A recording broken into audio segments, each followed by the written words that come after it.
All right, good morning, everybody. How's everybody doing? Long night last night?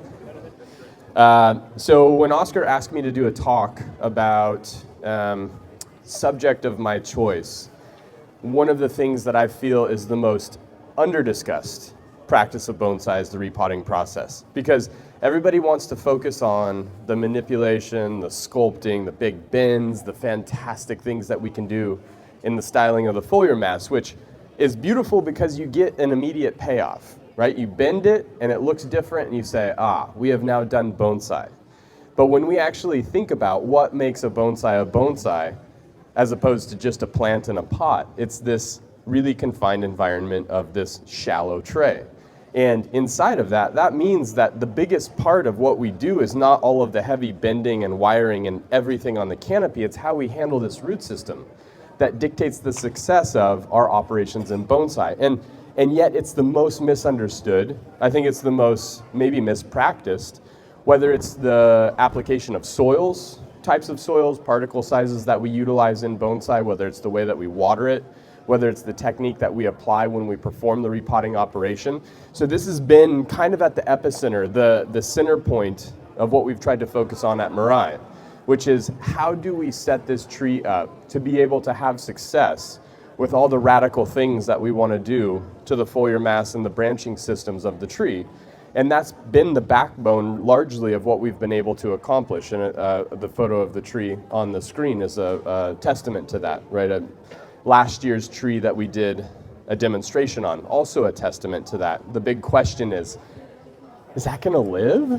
And it's like, not only is it gonna live, it's gonna thrive, right? And now 1 year later, we actually see, wow, he wasn't lying, it did live. But in order to make that happen, you have to have a strategy and you have to have a system by which, just the same as when we style the canopy of a tree, you have to have a system by which you approach design, right? It's not something that we can sort of approach with a fly by the seat of our pants or sort of a willy-nilly or an unorganized nature to accomplish the very best aesthetic. Well, if we're going to have a tree survive the most significant operation that it's going to experience as a bonsai, we need to have a strategy and a system in place.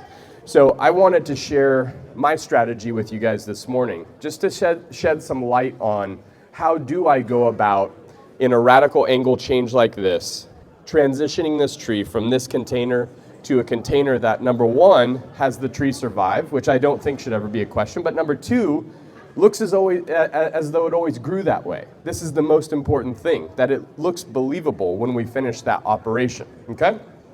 So I'm gonna walk you through the general transition, right? Now, number one, when you start to repot a tree and you start to form your ethos or your belief system around repotting, you have to understand what your goal is in the repotting process, okay?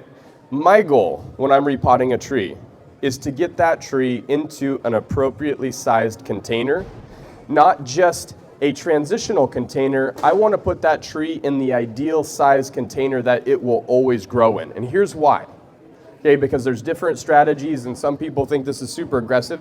If you have the correct technique, you can heavily reduce a root system and have a lot of success in the repotting process. And I want to take that operation of the repotting process and go into the container to cultivate roots that tree is going to have from the moment I repot for the rest of its life, okay? So if you think about the process of repotting and I take this tree and I put it in a slightly too large of a container, and then 3, 4, 5 years later, I'm going to repot it again into a slightly smaller container, you're going to be growing roots in that middle container that you're then going to be cutting off when you put it into that smaller container. But if you have the appropriate technique, you can go from that container that it's in to the container you ideally want it to be in one single go, and then every root that you build will contribute to that tree for the rest of its life. I like this strategy. I like this plan. I don't want an intermediate step that I'm going to grow something that I'm then going to cut off. This doesn't make any sense to me, okay? So my goal inside of repotting is to go into an appropriately sized container for that tree's life as a bonsai, okay? Now knowing that singular piece, knowing this, sets up all of my strategy now. Because if I have a different strategy, right? If my focus is on getting rid of the field soil, for instance. This is a big focal point for a lot of people in repotting. I'm going to get rid of the field soil. This isn't my focus, okay? Because if that was my focus, then it doesn't matter what size of container I put it in. Does that make sense? So now you start to see, oh, okay, identifying what your focus is what helps you set your strategy, okay? So I'm trying to get it into an appropriately sized container. This is my goal. I want to cultivate roots for the rest of that tree's life the first time I repot it, okay? Now, in order to do that, what this means is I have to formulate some rules because it shouldn't be a question of whether the tree is going to survive or not. That should never be the question in mind when we repot. It should always be expected that the tree will survive. It's just a matter of how rapidly is it going to recover from this operation. That becomes the question at hand, okay? In order to ensure survival, I've got two major rules that I follow every time I repot a tree. Number one, I never bear root. Number two, I always leave some portion untouched. Okay, now, those seem like the same thing. Never bear root, yeah, okay, sounds good. Always leave some portion untouched. Okay, aren't those the same thing? Not necessarily. Not necessarily. Because an undisturbed portion of the root mass is what gives that tree the capacity to endure the repotting process. So when we think about, well, if there's still some soil clinging to the roots, then we technically didn't bear root. But if we've broken up the entire root mass, we've definitely disturbed every portion of it. That is a tree that has the chance to die. So leaving that portion that hasn't been touched, it maintains all of the biology in the container, all of those fungi and bacterial relationships that our conifers depend on to survive. And it allows the tree a main epicenter of root mass to produce new roots after the repotting operation. This is extremely important for the success when we start to change a tree's root mass in the practice of bonsai, okay? I'm trying to go into a container that's appropriate for the tree. I'm never bare rooting. I always leave some portion untouched. And now this allows me to walk down the process of a tree like this because I've established that strategy for this operation. I have that in my mind. The entire time I'm repotting, this is always in my mind, okay? So if I were going to repot this tree, and I want to make sure to get it into the appropriate size container, but I can't bare root it, and some portion has to remain untouched, I better now develop my strategy around, oh, I can't just pull this out and start taking soil off the roots and think later about what I need to do to get it into that appropriately sized container. I need to think now about what I'm going to do. So when we start to look at this, there's two areas on this tree that form significant limitations to getting it into a container of the appropriate size. Where are those areas? If I asked you that, I said, tell me what is limiting this. What do you got? From the left. From the left here? Okay, so from the left, right, we want to push up to that. That's good. It's keen. Anybody else? The top, this sticking way up, right? This is a major limitation, okay? And what about the bottom? Is the bottom a limitation? The container might be higher up. Now here's where we have to have this next step, this next piece of knowledge, because we've already designed the tree. So we know what angle it's going to sit at, we know what positions it's at, but what we have to do is formulate the concept for the container as well. Because when we start to think about the container, this tree could potentially sit in a slightly deeper container that gives it the physical mass to anchor the asymmetry. If that's the case, this depth from this point to this point might not be a limitation, right? So when I look at this and I'm trying to decide my strategy, is my biggest limitation here or here? Confirming that by the container I'm going to be putting it in is what allows me to decide, and I need to decide.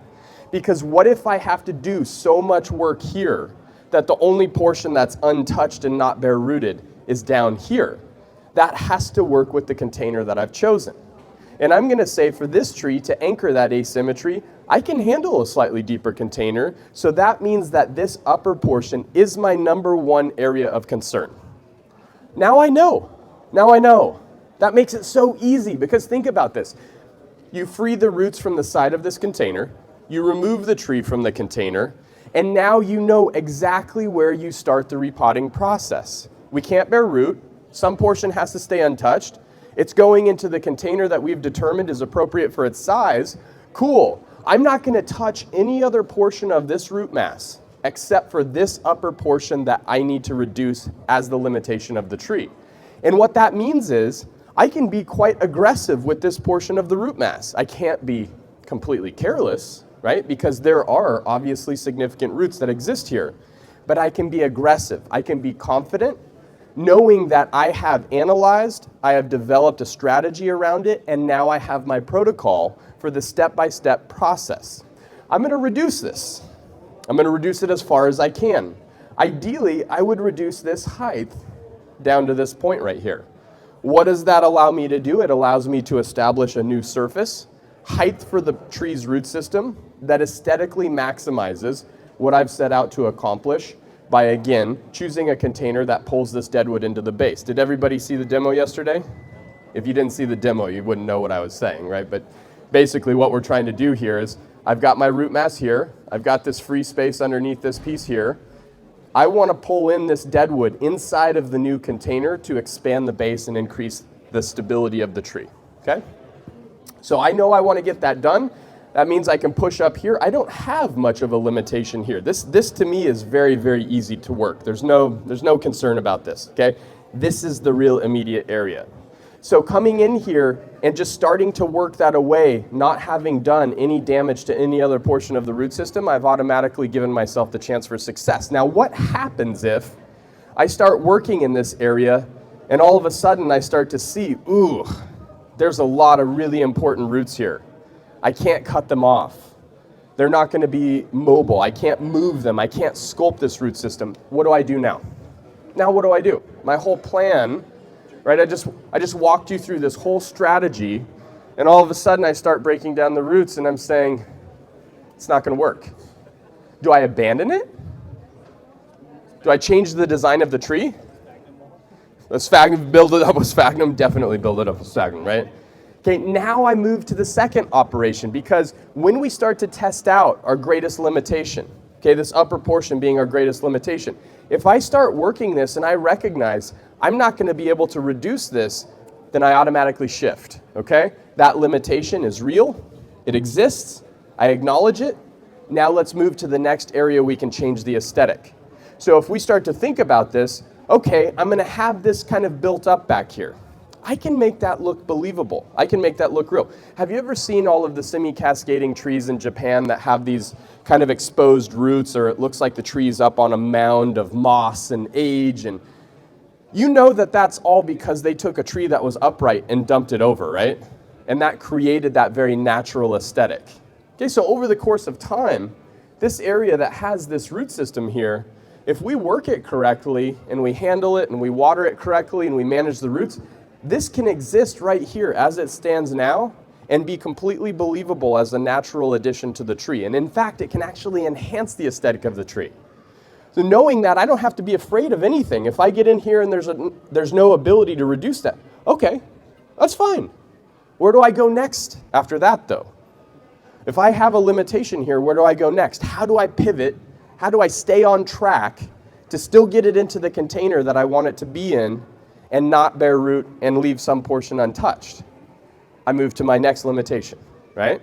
So we said, listen, if this is reducible, I probably don't have to work the bottom of the root system. But if I can't reduce this, now I'm definitely going to reduce the bottom of the root system, okay? Because now I can pull up to that and again, change the elevation from here to here.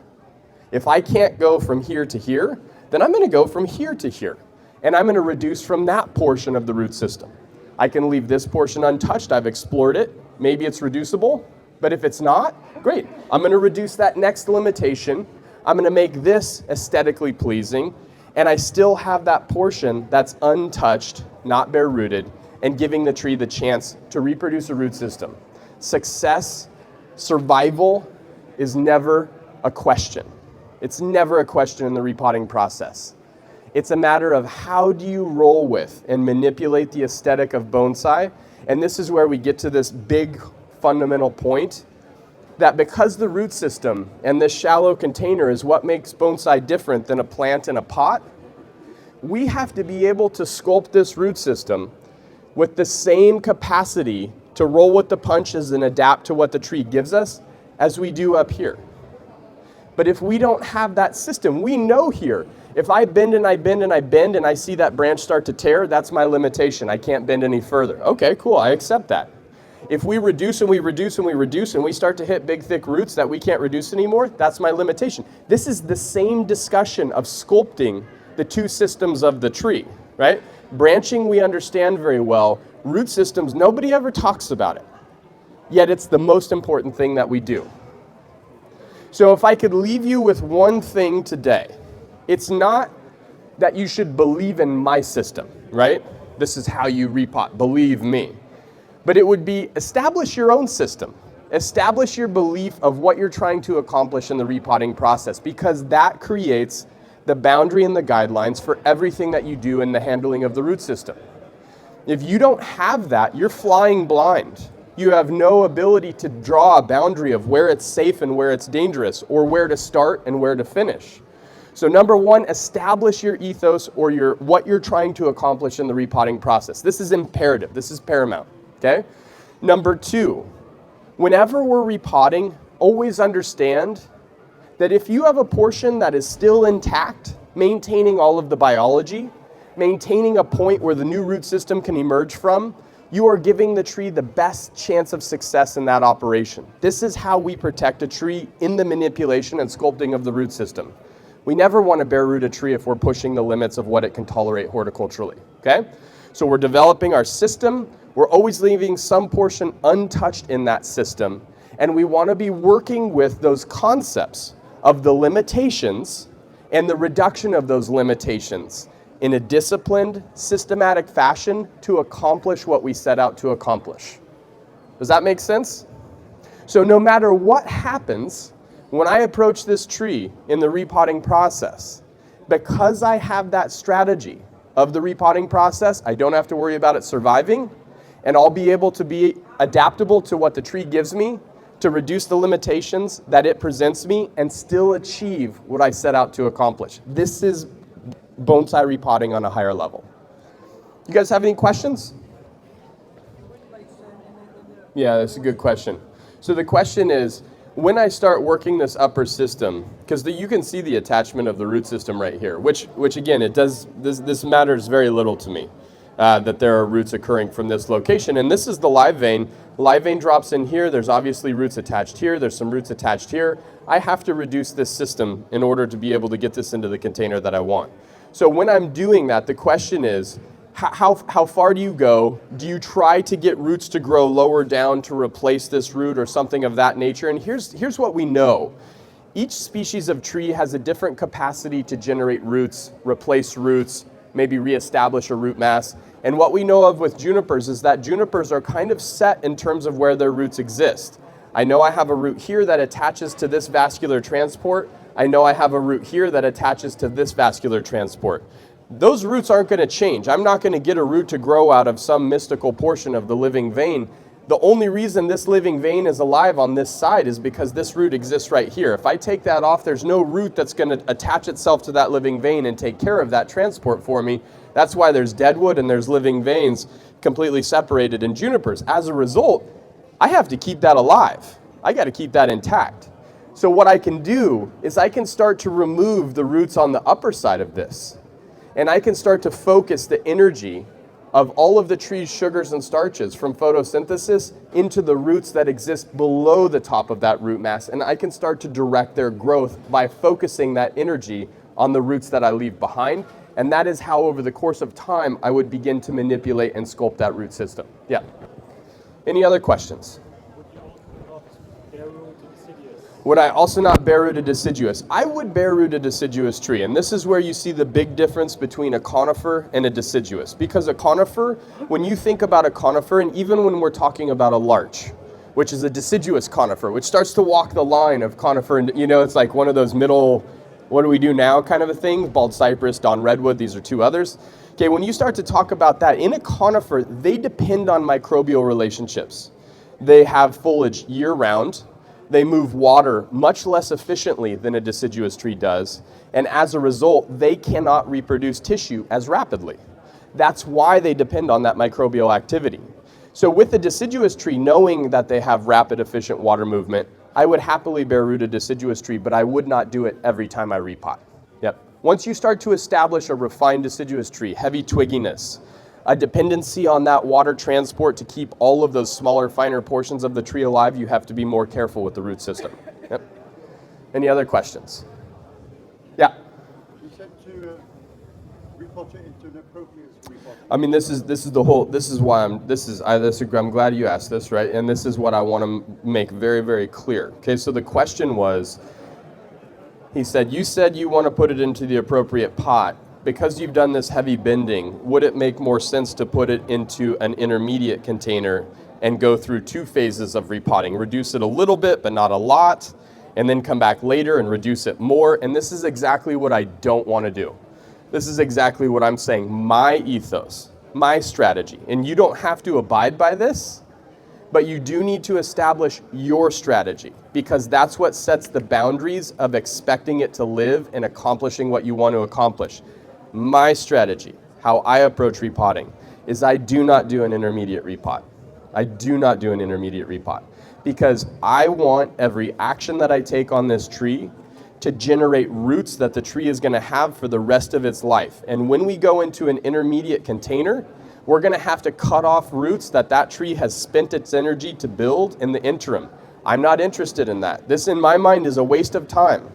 That's like making money and giving it away. When you think about this tree as an energy system, it produces sugars and starches. It spins them to create vascular tissue.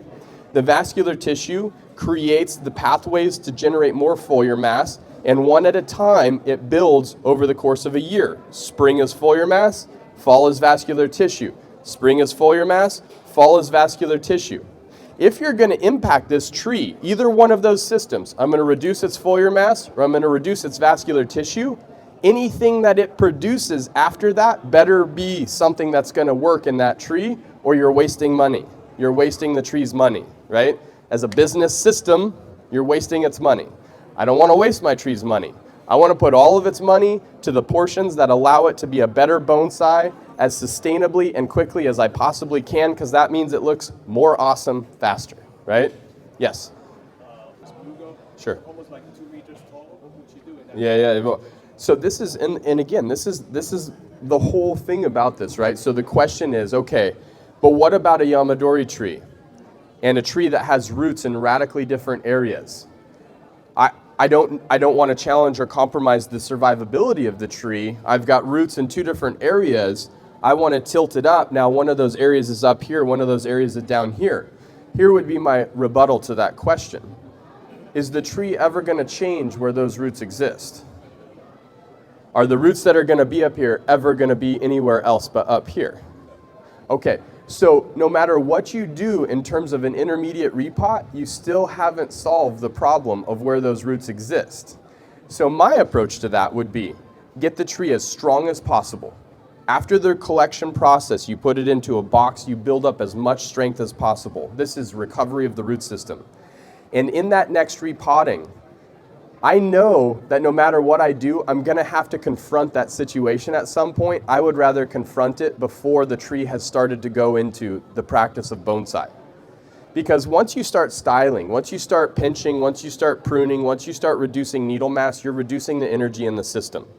So while it's recovered as a Yamadori and it's got water for the first time and nutrition for the first time and it's got this robust root system, I'm going to apply the technique that allows me to adjust that root in terms of where it exists so that it can engage with the soil system and accomplish what I want to accomplish in that first repot. Because that's the strongest that tree's ever going to be after the collection process. So I'm going to apply technique to compensate for that because there's no intermediate repotting that's going to help that situation. I will say this, 10 years as a professional after apprenticing with Mr. Kimura for 6 years in Japan, I have never seen an intermediate repot that was functional. I have never seen it. I've never seen an intermediate repot where you say, this is the best option for this tree. To put it into a container because I've never seen it. I still have yet to see it. Now, does it mean that you have to have a lot of technique? Absolutely, but this is the other point of this conversation.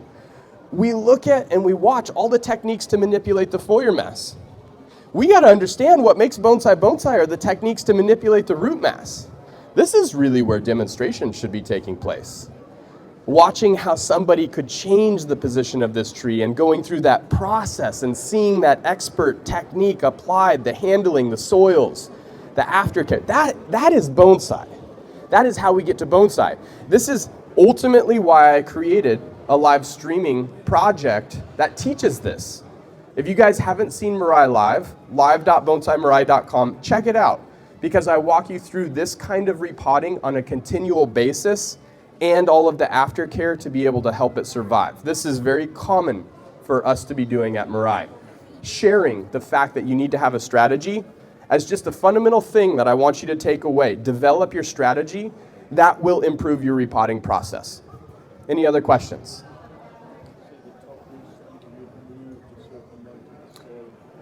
Right, okay, so depending on what I find, would I delay a repotting depending on, or to allow the roots to move down into the container? Okay, this is where we also have to understand the behavior of the roots. This tree won't be repotted this year, right? What we did last year, it's not something that I ever wanted to do on stage. It's not something that I ever wanted to tell people, hey, I'm gonna style this tree and then I'm gonna repot it. That's like the worst thing that a professional could do. Because then everybody thinks, oh, okay, I style my tree and I repot it. It's like, no, we tried to not do that for a long time, because that's how you kill trees, right? That tree was not going to be capable of being maintained upside down in its container, so we repotted it, right? And doing an intermediate repot to that tree, just kind of taking it out and slip potting it or doing something where we didn't actually do the repot, would have been worse for it than the repot that we did. It's alive. That's a testament to technique and a sustainable approach, okay? This tree's going to stay in this container, which means we have to water considering the water necessities of this piece right here at the top of the tree, okay? What we need to make sure of is that there's a drainage hole at the bottom of this corner, which there is. And that's what allows us to leave this tree at this angle so needles grow towards the light. We water here, making sure to keep this upper portion hydrated, and it drains here. Here's the funny thing about this. Most people's question would be, is it possible to to water this tree for a year in this container? It's actually easier to water this tree in this container for a year than it would be if we set it down. Why is that? What's that? Future position, okay, maybe.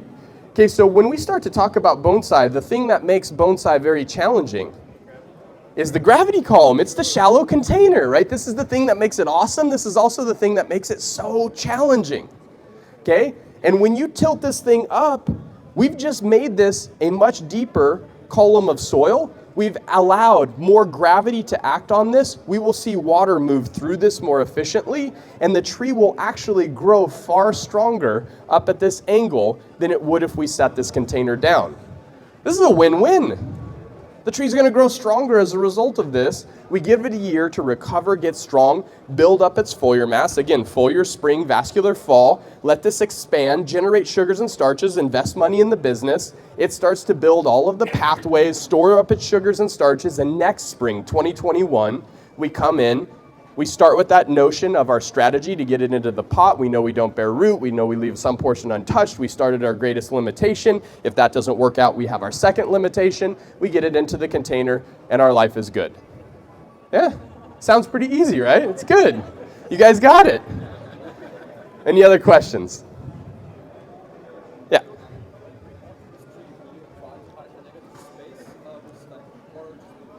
Good question. When repotting this tree, and you're talking about this negative space right here, when repotting this tree, am I going to try to close this negative space?